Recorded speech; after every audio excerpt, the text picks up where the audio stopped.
Good morning, everyone. Good morning. We have quite a bit on the agenda, so we'll go ahead and get started with the approval of the February meeting minutes. Did everyone have an opportunity to look over the minutes from February? Do we have a motion to accept the meeting minutes as written? I'll make a motion. Do we have a second? Second motion. Okay, the February meeting minutes are accepted as written. And then we can go ahead and get started. Judge Wilson, are you still able to give a brief summary of the summit from a couple weeks ago? I'd be happy to. Thank you. Good morning to everybody. As some of you probably have heard, many of us were able to attend the statewide behavioral health summit, which happened on May the 21st and the 22nd at the Turf Valley Country Club in Howard County. And this was a judiciary initiative with Chief Justice Fader, Judge Morrissey, Judge Marina Sabet. She is the behavioral health coordinating judge for the state of Maryland, in conjunction with some grant funding from, I think, the National Centers for State Courts and the State Justice Institute. And the idea was to be a collaborative venture between lots of different stakeholders and different partners. The Governor's Office on Crime Prevention and Policy, GOCAP, was part of this collaboration, Maryland Department of Health, Behavioral Health Administration, and invited to be a part of this in particular was Judge Stephen Lefman and Rick Schwirmer, who are part of the Lefman Consulting Group. That's a group that a couple years ago, the Chief Judge and Justice Fader went to Miami-Dade County to have a chance to look at a model of what a sort of, what I will characterize as a one-stop shop in terms of mental health would look like. And the judiciary came back from that with the goal of trying to do something here in Maryland that would incorporate some of the concepts that they saw in Miami-Dade. So this summit, in a word, was sort of focused on looking at ways that we can sort of bridge gaps in mental health resources and services that we provide. There were about 350 or 400 attendees from all around the state of Maryland. All 24 jurisdictions provided a team of people from their jurisdiction. And we had different panel presentations. And in large measure, we worked through the SIM model, the sequential intercept model. And sometimes a picture is worth 1,000 words, because that's a whole big phrase. It sounds really awful. But once I give you a copy of some materials that I pulled from our binder, I think the picture will help to explain a little better. And I feel, do you mind if I stand up? I feel like I've got my back to half the room here, and I don't feel good about that. So I'm going to stand up and maybe go there. So therefore, not to everybody. That's okay. All right, so did everybody get, I think I have enough minutes. I'll keep going. Oh, thank you. Thank you.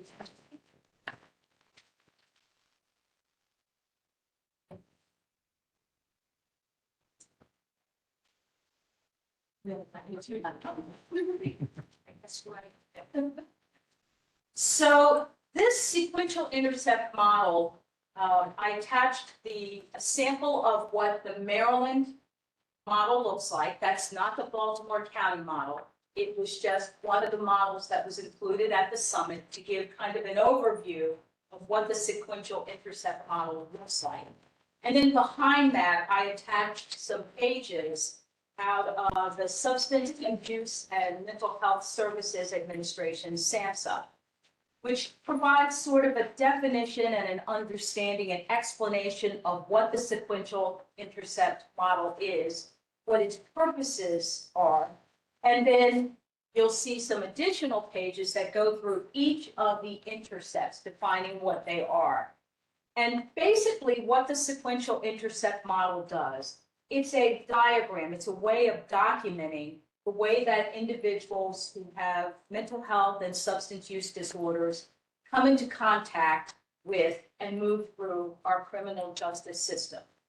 From the zero intercept, which is when they are out in the community, first intercept, which is first responders coming out, to the second intercept, when they are having their initial court appearances or having their initial encounters with detention center.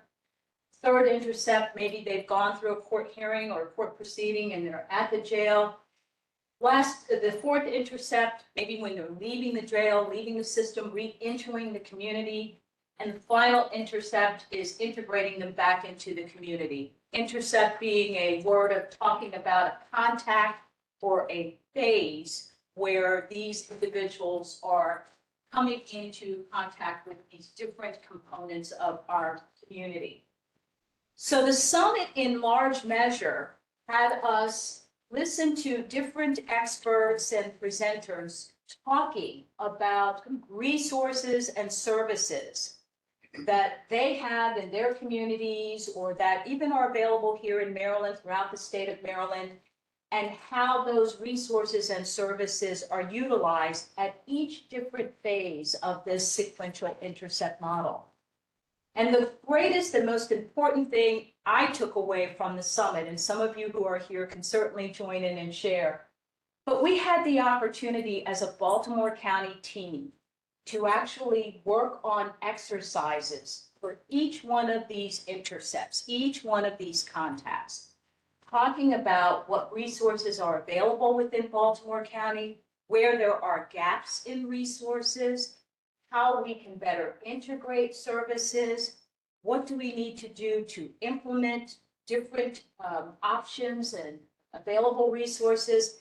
It was an opportunity for our Baltimore County team to spend some time together after listening to experts and having the benefit of some of those experts sort of floating through the room, helping us. It was a chance for us to start to work through this sequential intercept model and talk about how does it look, how does it function, what are we doing here in Baltimore County? And the team consisted of a lot of different representatives. Each jurisdiction had their team of individuals. We had folks from the state's attorney's office, from the public defender's office, from the police department. We had folks from behavioral health, local politicians, local county executive representatives, detention center, the courts, judges, court administrators, parole and probation. We had everybody at the table. In fact, when Baltimore County was asked to put together the list of people who would go to this summit, we had a list of 36 people, just Baltimore County. Of course, they sent us an email and said, you got to cut it down to about 11, which was a struggle, trust me. But it was a real good chance for us to even get to meet people who we didn't even realize were working on some of the topics and some of the areas and issues that we have concerns about.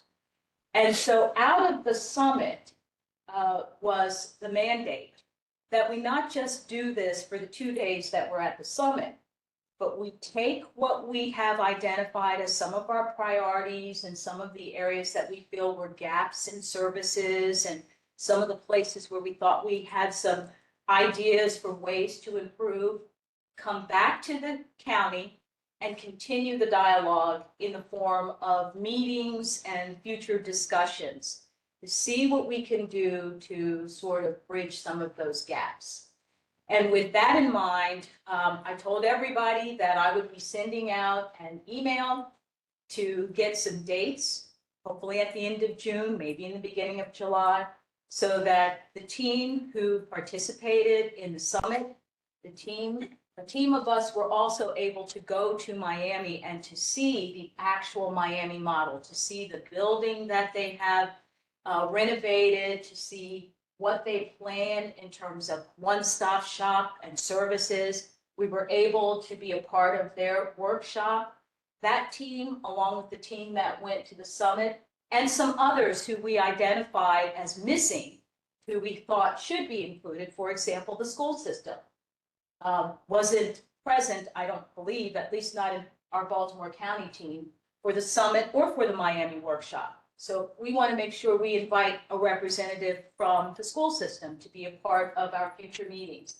But our goal is to continue that discussion and to really look hard and long and think about what can we do, even if it's just the smallest initial step, to try to smooth the way, integrate some of these services and resources, improve the way that those who struggle, particularly with behavioral health, mental health issues, but probably also with substance use disorder because they are sometimes co-occurring. We all in this room know that. Figure out ways to make things better, smoother, and even, a big important word, divert people from having to go through the criminal justice system.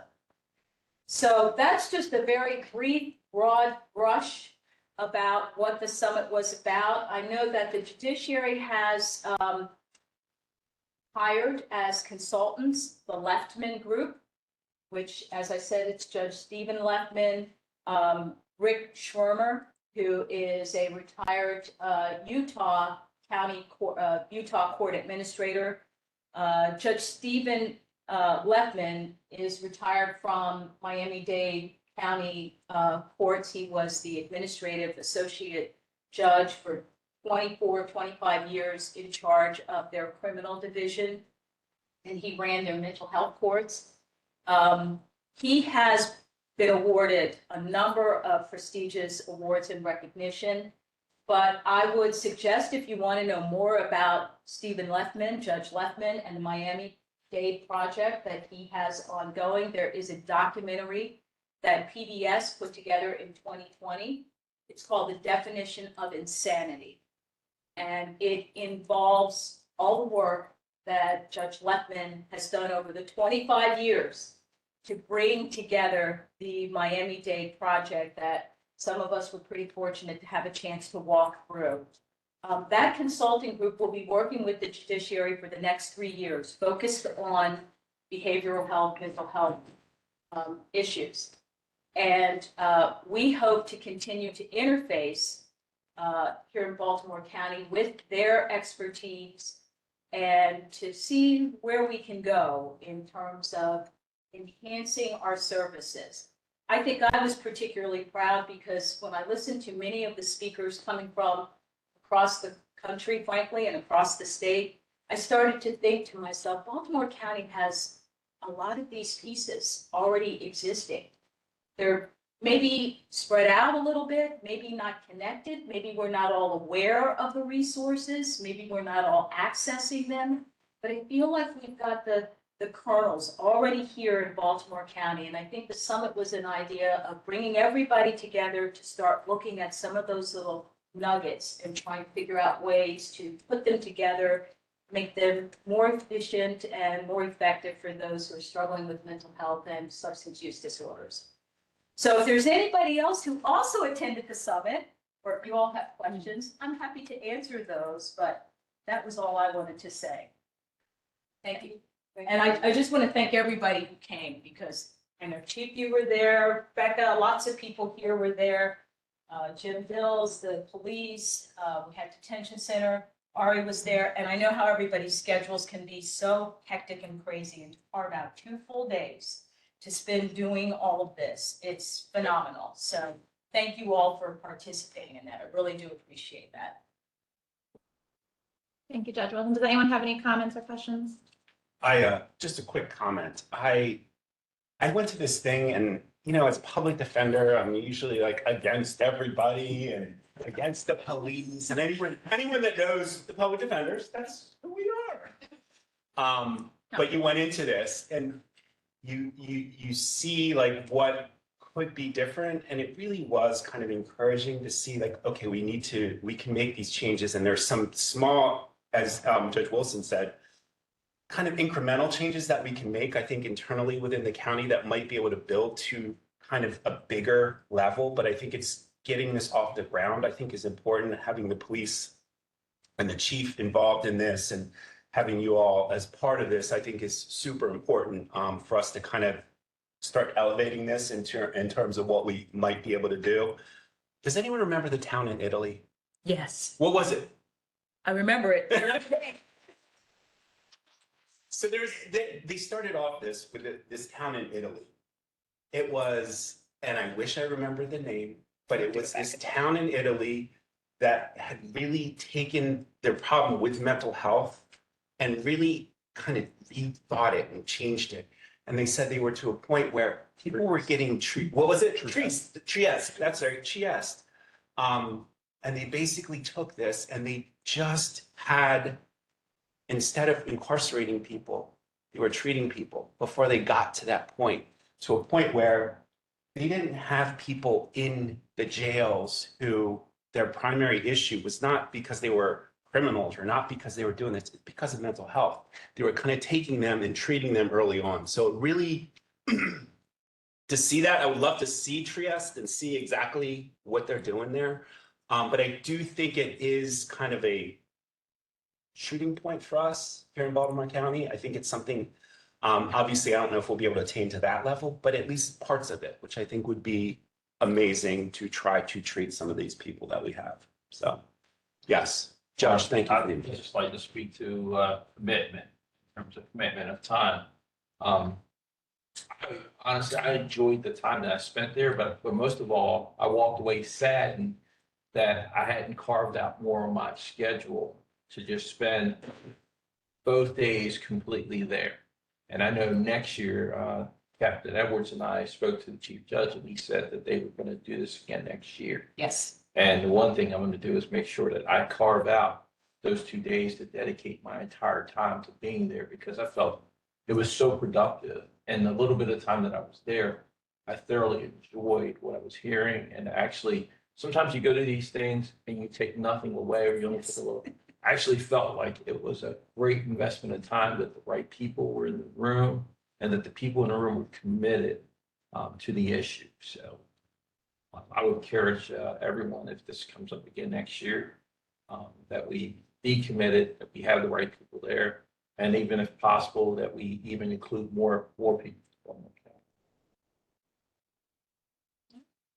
One thing to add for this group, one of the most tangible takeaways, I think, it's really hard to get a big project like that going. For this sim map, the GoCap Centers of Excellence offers a free service where they come in and help you coordinate, and then they will map this for you collaboratively. We as a group have requested that. So they'll be coming into Baltimore County in the fall for some of the pre-runner steps, and then beginning of next year to actually fully map this out. We've been able to talk to Joy. A lot of the projects she's worked on probably already has a lot of the information they need to build the model. So we're going to be working together to hopefully paint this map with Baltimore County's resources and see all the things that we do have and then where the gaps are. Thanks, Ryan. Okay, if there's nothing else, we can move on to our first presentation, which is the youth resource map.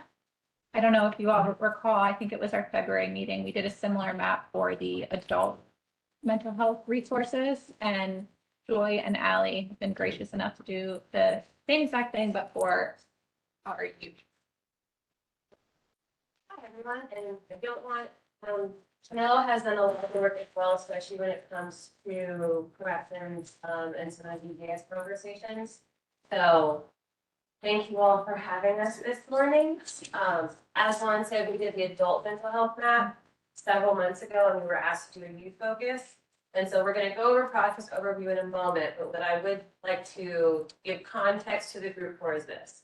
The adult mental health map was much more straightforward, right? It was typically this or that will happen. There's not a whole lot of in between.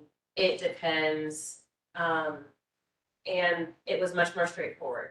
As I'm sure everyone in this room and Mark online would be able to say, when working with youth, it's not always going to be A or B, right? There's going to be a lot more nuances for working with youth. And so what we have presented is more of a typical case, right? And so that does not mean that some of the other scenarios that others may have had to work on is not, it might not be represented here. We are aware that those scenarios exist, but then that map would have been many more pages than what you see before you today. So this is just a typical case scenario for youth. And so similar to the adult mental health map, The entry point is police interaction, and the exit point is going to be a detention center. And with that, if we could really quickly. This might happen. All right.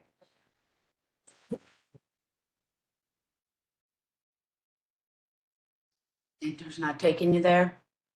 Yeah, it's not, yeah, click on it, there we go. Okay, so tool description, similar to adult mental health map. So the exclamation marks are going to be, where does there need to be additional support or capacity added to this thing?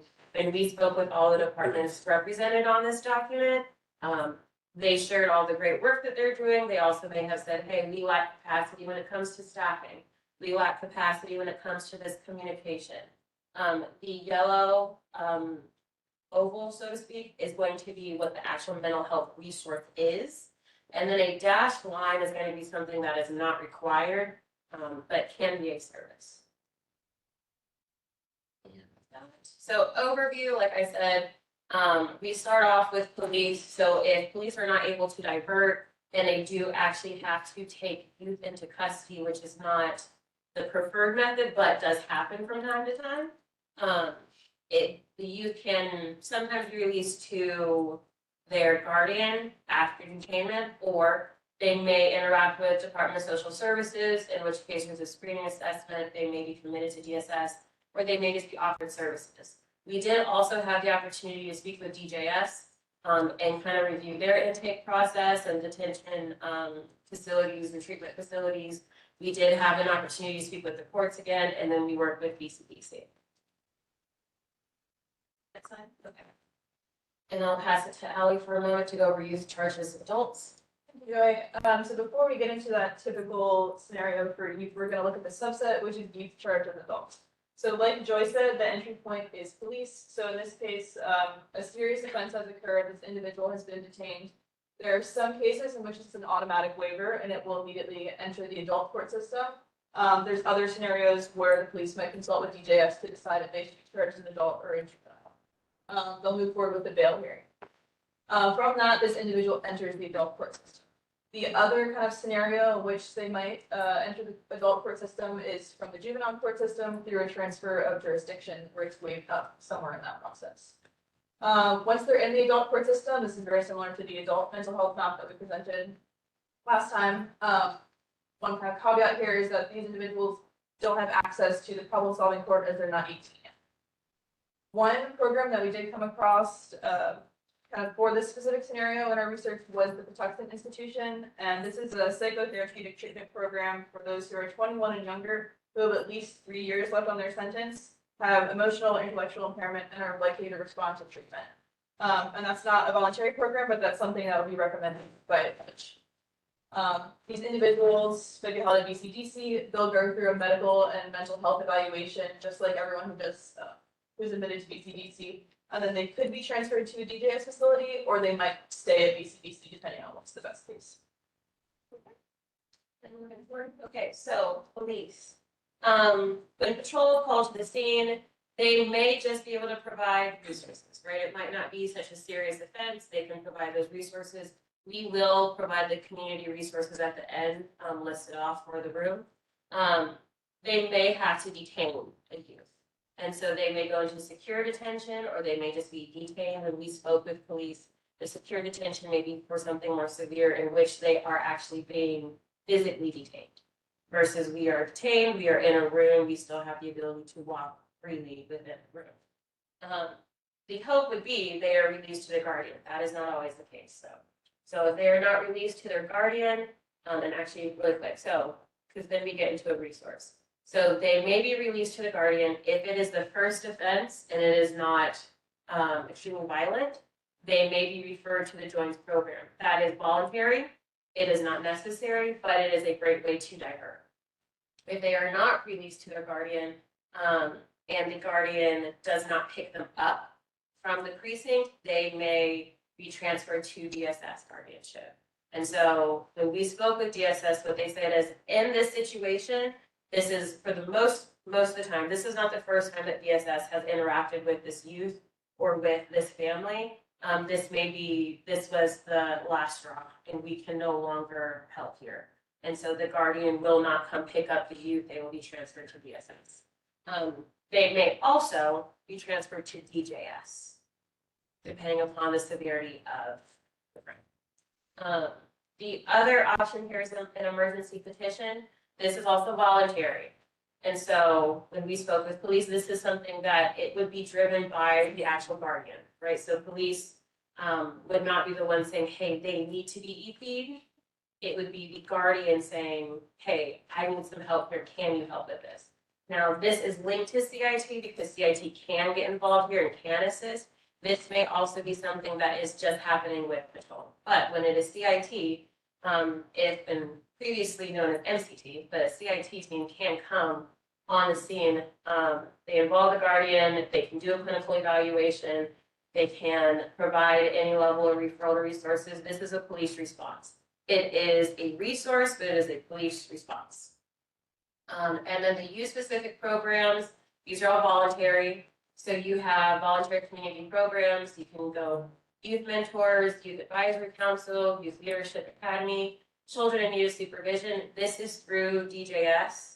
And so if it is a child in need of supervision, they can provide a referral or they can say, hey, these are some services that this youth may benefit from. One of the things that they said was a capacity issue is when they're working with youth, having more parental involvement. And then when we spoke with police, being able to have resources outside of just these two.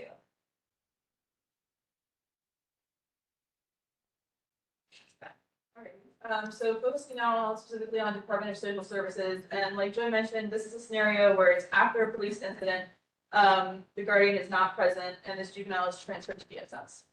So when they start working with DSS, they will have a screening and assessment. This includes a mental health screening, and this is to determine what the best course of action is for this individual child and their family. On the left side, we have in-home services.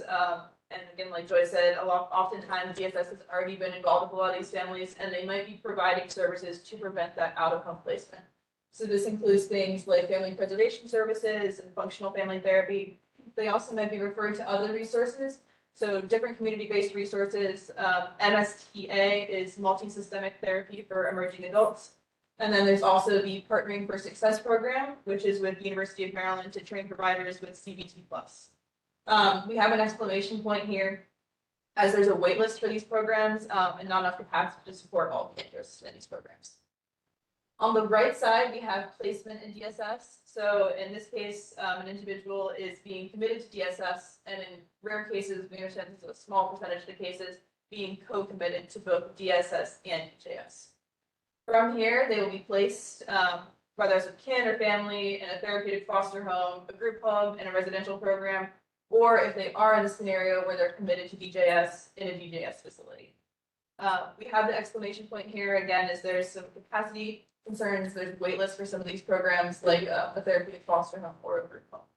And a reminder that youth can remain in care of DSS until they're 21. So youth can be brought into DJS after security detention by police, or they're subject to a complaint by a community member, police, or school. And so they go through an intake process that starts with an initial conference with their family members. During this intake process, DJS establishes jurisdiction, so they figure out if they're going to juvenile court or they're going to be entering the adult court system. And they go through a resource staffing process where they do an assessment, they look at education records, mental health records, substance use records, as well as do some interviews. The intake officer then has 15 business days to make a decision, and there are 3 ways that they can essentially make that decision. It can be resolved at intake, where they are then the juvenile will be offered services, which include intervention or diversionary programs for court involvement. They may be sentenced to an informal supervision of no more than 90 days, which could be community service. They can be referred to other agencies, for substance use treatment, counseling, or the choice program, which is a community-based program. There are also possibilities for intervention and diversionary programs. Or the case may be reported to the state's attorney's office. At this point, they would enter the court system, but they can also be offered additional services. They may be ordered to community services at this point, or committed to a DJS facility. The gap here is that there is a desire for more mentoring programs outside of the choice program. And a lot of the mental health services that are not treatment programs are done through contractors. And so it's difficult to hold them accountable and get reports that are necessary. Reporting.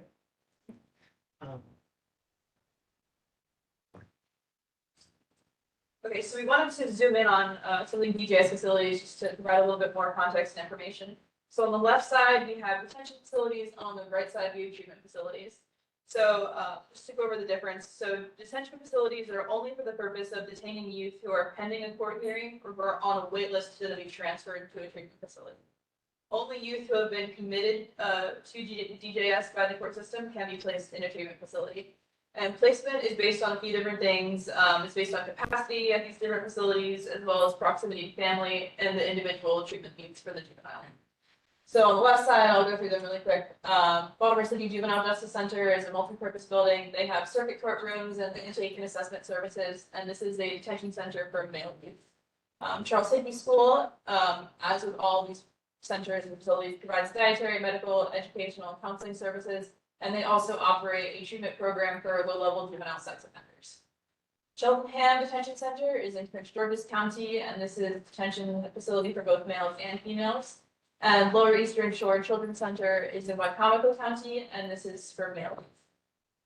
Moving to the right side with the treatment facilities, we have Backbone Mountain Youth Center, which is in Garrett County. It is a male youth treatment facility.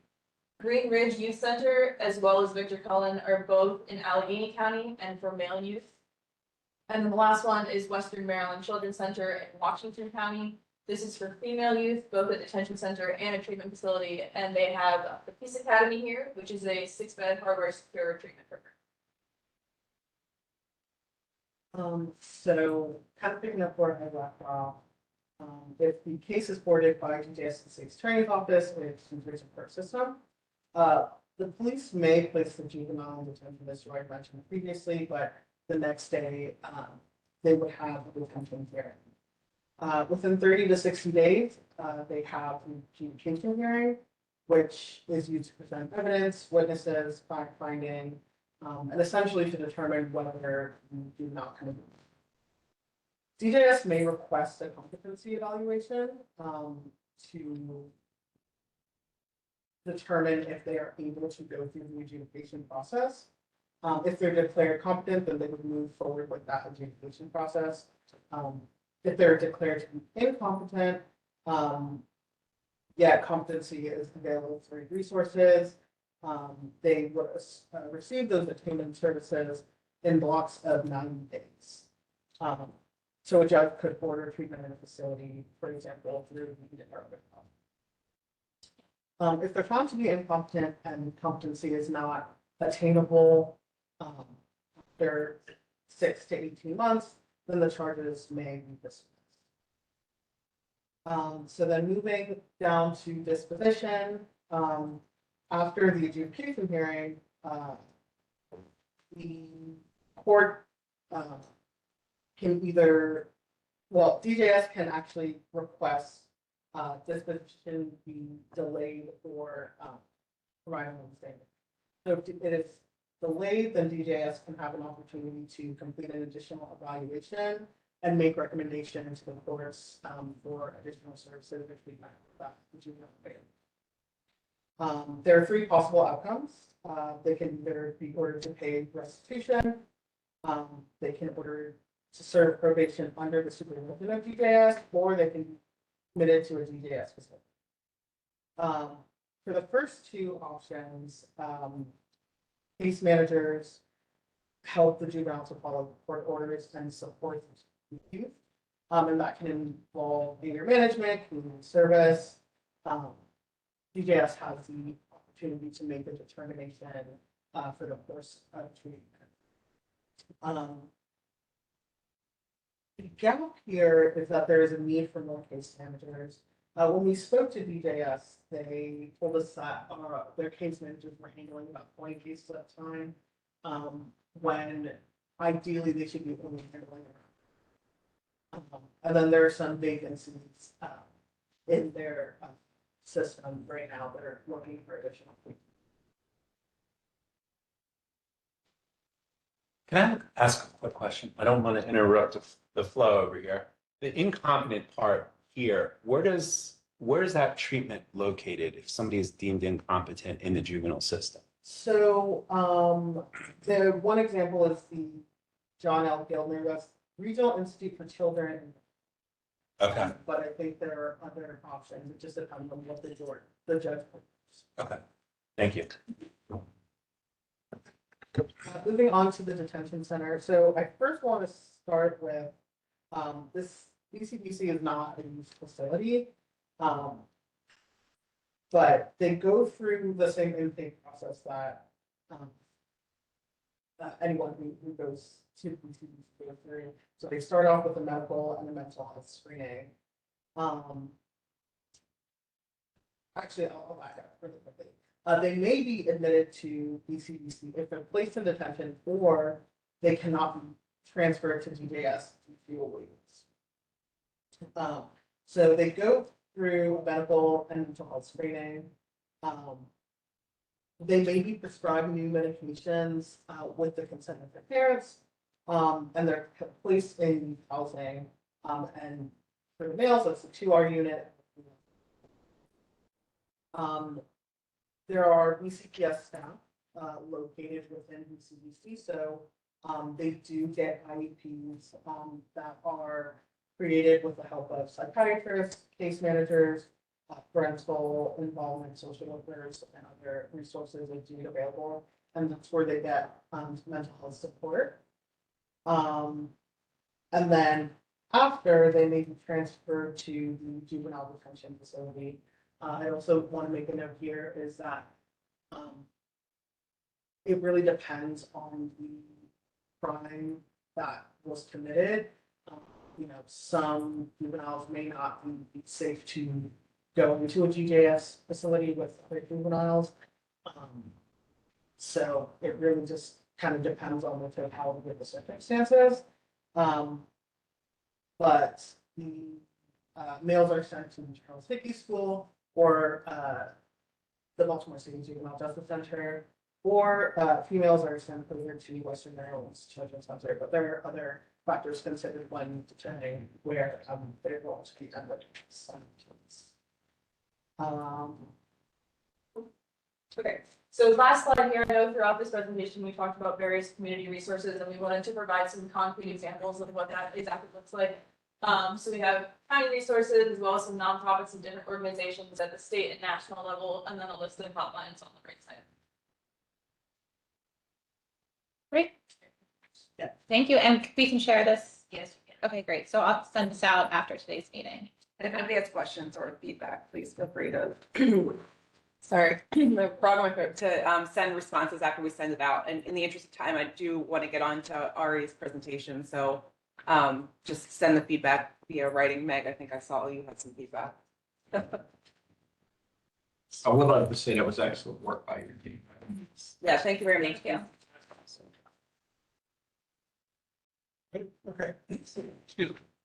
So welcome back. This is a presentation that I made very, very similar to this council. I think it was in October, and that was at the point where we had our midway point of our stabilization center report. The stabilization center report is now final. I believe the council received it. I'm going to ask you to delete it because very, very late in the game, we found that some of the data was inaccurate. The CRISP data system, the state's CRISP database, had a very, very significant error in that it was flipping Baltimore County and Baltimore City data. It has since been corrected. I have the final version now just emailed to me this morning with the new data plopped into the right places. So I can send that out to you literally as soon as we're done and send it back out. So if you can just delete that first version and we'll go with this new version. So we're all on the same page with the correct data. And just from an agenda perspective, if we go to the next slide, we're just going to go over, this report, what it is, what's our system, what's the stabilization center, what are the benefits, what's the operation of the center kind of look like, and a teeny bit about size and cost. And if we go to the next slide. Trying to do the same thing. Here we go. So it was completed in March. It was finalized really back in March, but then really finalized this morning with the change in the data. It was funded through a county ARPA grant. Recovery Innovations International was the consultant who worked with us to complete the report. You will see them referenced as RI throughout the report. Very different than RE, but RI. And some of the key findings are that, and these are, what we've known is that Baltimore County needs this level of care, right? We have a very, very robust crisis service array, but we don't have a place for people to go to alleviate folks from going to the hospital or going to the detention center. So the whole point would be to give people an option of a place to go to receive care and treatment, and that doesn't have to be in a hospital emergency department, does not have to be in a detention center. For the police who are engaged with these folks, if they have to do an emergency petition, right, it's a arduous process from time that they're off of this, they're out of their patrol. They're not doing the work that they're intended to do. So with the centers that are across the country, the average drop-off time for first responders to a stabilization center is about 5 minutes. In Baltimore County, having spoken to folks, it's about an hour if they're taking somebody to the emergency department. So it's a significant speeding up of how long it takes to get people into a service and then police back, or the other first responders back to what they're doing. We'll go to the next slide. Just a little bit about who we are. The Bureau of Behavioral Health is part of our Baltimore County Health Department. We work in partnership with county government and also with the Maryland Department of Health, specifically with the Behavioral Health Administration, BHA. We have a role of a system manager. You can see the 4 areas that we're engaged in with leadership, management, oversight, and operations. And so our role is really to help the system to run, but we are not a direct service provider. There are very, very few exceptions that we do actually provide direct service to the public, but by and large, we're a system manager. And if you go to the next slide, just a quick overview of our current crisis provider and our system. People are probably very familiar with the term the Affiliated Sante Group. They've gone through a rebranding, so you may start to see just Sante. That's just their own corporate rebranding. But they run our crisis hotline and warm line. They run our 988 number. So when a person sees, I can call 988 instead of calling 911, right? They operate that hotline. There's an operations center that is really the backbone of the whole operation. They have an urgent care clinic, which would be very similar, not very, it's slightly similar to a stabilization center, except it's appointment only. There's no walk-in capacity, so it's very limited in what they can provide. We do have the mobile crisis teams, as Joy and her team alluded to. What we used to call MCT, mobile crisis teams, is being rebranded to CIT, the crisis intervention teams. That's a clinician working together with the police officer specially trained coming together in their vehicle to deal with the crisis. In addition, we have an in-home intervention team. We have the critical incident stress management, the CISMs that go out and help communities, help folks to debrief after there's been a critical incident. They do lots of community outreach and education, as well as CIT training for law enforcement. Next slide. Here's where we want to make an impact. So this is FY24 data. You can see there were over 14,000 calls to the operations center. They had over 2,400 mobile crisis responses, or the CIT responses.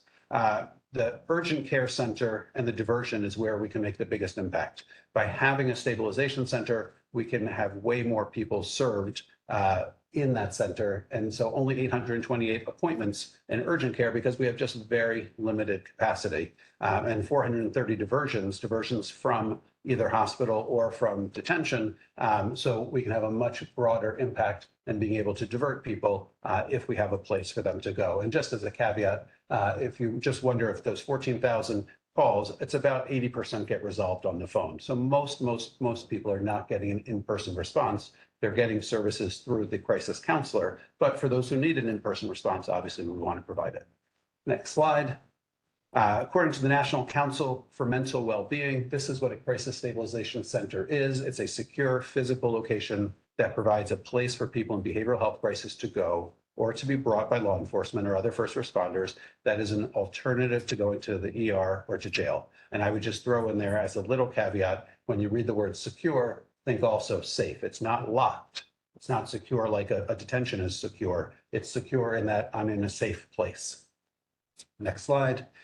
So it would be available, it would be a physical place to go, open all the time, accepts all referrals. There is no wrong person to come into the crisis stabilization center. You can walk in, you can drive in, you can be brought by a first responder, and it's slightly less than 24 hours a day. It's 23 hours and 59 minutes. It would be the regulation limit of how long a person can stay. And the services that they would receive, you'll see on the right-hand side, the de-escalation, the time to decompress, the evaluations and assessments for either mental health and or substance use, the ability to do buprenorphine induction, the ability to provide medication for those who need medication, and then the bulk of the work is really to treatment planning, referrals, and the follow-up. Next slide. There are regulations that Maryland adopted in May 2024. The requirements are that it is 24/7, 365 days a year, that you have psychiatrists, psychiatric nurse practitioners, registered nurses, clinicians, peers, right? The 23 hours and 59 minutes that you accept all referrals, and that it has a separate entrance for first responders versus the walk-ins. So when somebody walks in, they're coming through whatever that front door is, and that the first responders have their own separate entrance to streamline and to get those folks back to their other roles. Next slide. So as we mentioned, the benefits are the reduction in the hospital emergency departments, the reduction in the detention center, and that you can provide the right care at the right time in the right place. We would operate this through a vendor. We are not suggesting that Baltimore County be the operator of a crisis stabilization center. We're not even getting into where is it going to be yet. The location will be to be determined. And the health department role would be very, very similar to its role in current behavioral system services, and that we would be contracting and providing contract monitoring, technical assistance, very similar to what we do for many, many, many services currently in our system. We would use the Office of Purchasing for an RFP kind of a process.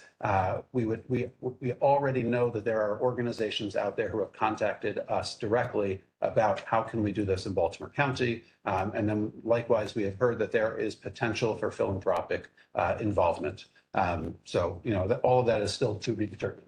We go to the next slide. This is a large estimate. This is probably an overestimate of space. But if you had 16 chairs, 16 recliners, you would need about 8,000 square feet, and then just, multiplying, going up and doing the math. And then the annual operating, not the capital, not building this place, but how would you operate this on an annual basis? You can see on the right-hand side how much it would take. That is not including the offset that you would eventually have through some level of Medicaid billing, right? So billing would reduce that operating, but for the time being, right, how much would it cost? These are high estimate approximations. And then what are other folks doing across the state? And so this is a quick kind of look. Anne Arundel County has been at this for a while, but they have it limited to a clinic-based setting. So they don't have a comprehensive walk-in center. Theirs is walk-in, but it's a clinic setting and it's business hours. Baltimore City has been doing this for a little bit. Theirs is a SUD-only program. They do have the capacity for first responder drop-off, but as I've been told multiple times by folks involved, it rarely happens. Partially because The building is an older row home that they converted, and it's just space-wise, it's challenging to do that drop off. And then I think they've just had challenges of getting the first responders to really to cooperate and to bring. I don't mean cooperate like they don't want to, but they just haven't, ironed out that system enough to make it really actual happen. It's very happen, very rarely, as I said. Frederick County has a very comprehensive model, a very nice model. They took an existing county building and renovated it. And it's a really, if anyone wants to kind of take a look at something, that's a nice one to look at. Unfortunately, they at this moment don't have a dedicated first responder drop-off area. They are only open to walk-ins. Now, I spoke with someone in Frederick County when we were actually at the summit, and she said, we are getting first responder drop-offs. We just don't have the dedicated area yet. They are hoping this September through a grant to be able to start that second phase of construction on their building to create that first responder drop-off area. So that's hopefully going to be coming soon for them. Hartford County has a more limited array of service. They don't have the dedicated first responder, but what they did do is they located their facility almost adjacent to, what's the name of the hospital up there? It's not Upper Shore. It's Upper Chesapeake. Thank you. It's adjacent to Upper Chesapeake. And so folks can go to Upper Chesapeake if they have any medical concerns, detox concerns, and then they can come into their stabilization center. So it's not comprehensive in that sense. They kind of have a wrong door, like, we don't want you in this door, we want you in that door. But because they're very close to that hospital, that's how they've worked it out. And the hospital operates this center in Hartford County. Hartford County doesn't have the space problems that Baltimore City has, but they are SUD only. So they're not seeing a full array of behavioral health needs. Montgomery County, I kind of laugh because Montgomery County is huge, right? They're the largest county in Maryland, and they have a tiny capacity, right? They have 4 recliners. They have one area of one building that has 4 recliners. So while they have nice services, there's just barely anything there. They're hoping in the next year to double that capacity to 8, and then they want to double that capacity to 16 a couple of years later. But right now, it's just very, very small. And then Prince George's County has something called the Dyer Care Center, which is operated by RI International. That is the most comprehensive model in Maryland currently, in that they meet every regulation except they're adult only. They do not see the lifespan. They do not see children. They hope to eventually, but currently they're not. And then the biggest challenge right now that they're facing is they're just not getting people in the door. I think part of that is they're new, right? Part of that is they're in Clinton, Maryland. So it's more southern Prince George's County. It's not a population seat for Prince George's County. And just from my little understanding of their county, they have police forces in all the little communities of College Park or Greenbelt or, Bowie. And so you're then trying to create partnerships with multiple police forces to alert them and market it and get them out there, as opposed to Baltimore County, where you have a singular police force, and we already have an amazing relationship with. Next slide. Just a couple of pictures of other facilities that RI operates. This is North Carolina. The things to look at are that they're open, they're bright, they're light. They're not institutional in the sense that someone's behind the glass and you can't reach them. Next slide is in Baton Rouge. And then the next slide is Prince George's County. This is the one in Clinton. And again, just a very open type floor plan. People can move around. People are not locked in. People are not being detained. They're trying to make it as much of a living room environment as they can. The next slide, this is just an aerial kind of overview of the Dyer Care Center. This is the one in Prince George's County. They have 16 recliners. So you can see those pods of 4 on the far right-hand side. Those are the reclining chairs. They're not bolted to the ground. They move. They have couches and a television in the top right corner.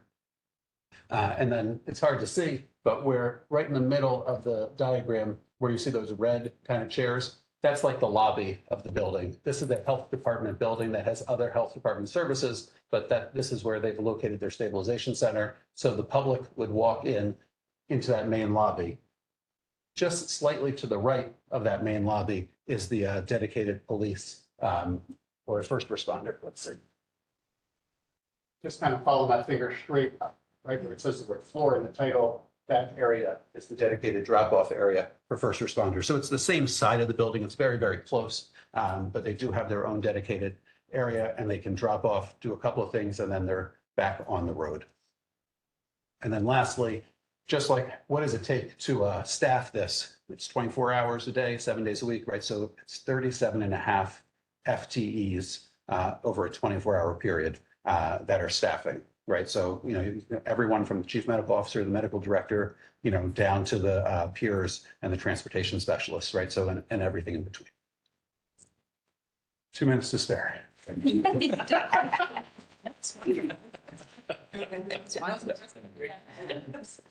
have any questions? That's good. Thank you. That was really good. Thanks. I have a question, Ari. Does the concept in the report, is that adults only, or is that going to include youth as well? The intent is to include youth as well. RI is not big on thinking that you can do that. They have, just from a space perspective, in order to have an area dedicated for adults and then an area which you probably have to divide into two to have older youth and younger youth, they're just very concerned about costs running away because of how much space and how many more staff you might need if you really did a full lifespan.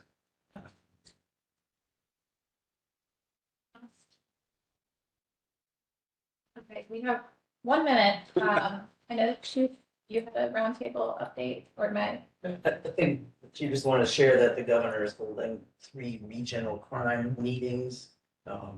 This week, I think ours is tomorrow, meeting with one is with all the big counties in the state, one is with all the rural counties, and one's with Baltimore City, to talk about how state agencies can assist with reducing summer crime. I think the chief's intention is to bring up scheme of state police agencies to address and focus on aggressive driving, because we have 2 recent homicides that were tied to road rage incidents. And that fits in with what they're already doing. They're already patrolling our highways. And then the others to discuss juvenile. Thank you. Okay, so our August meeting, we are going to cancel just because summer vacations and whatnot. I don't want to hold a meeting with very few members. So we will reconvene in October. Our presentation for the October date is still in the works. So once we have an update with that, we'll let you all know. But if there are no other matters, we can conclude today's meeting. Is there a motion to adjourn the meeting? Or a second? Second. Great. So today's meeting is adjourned and we will see everyone in October.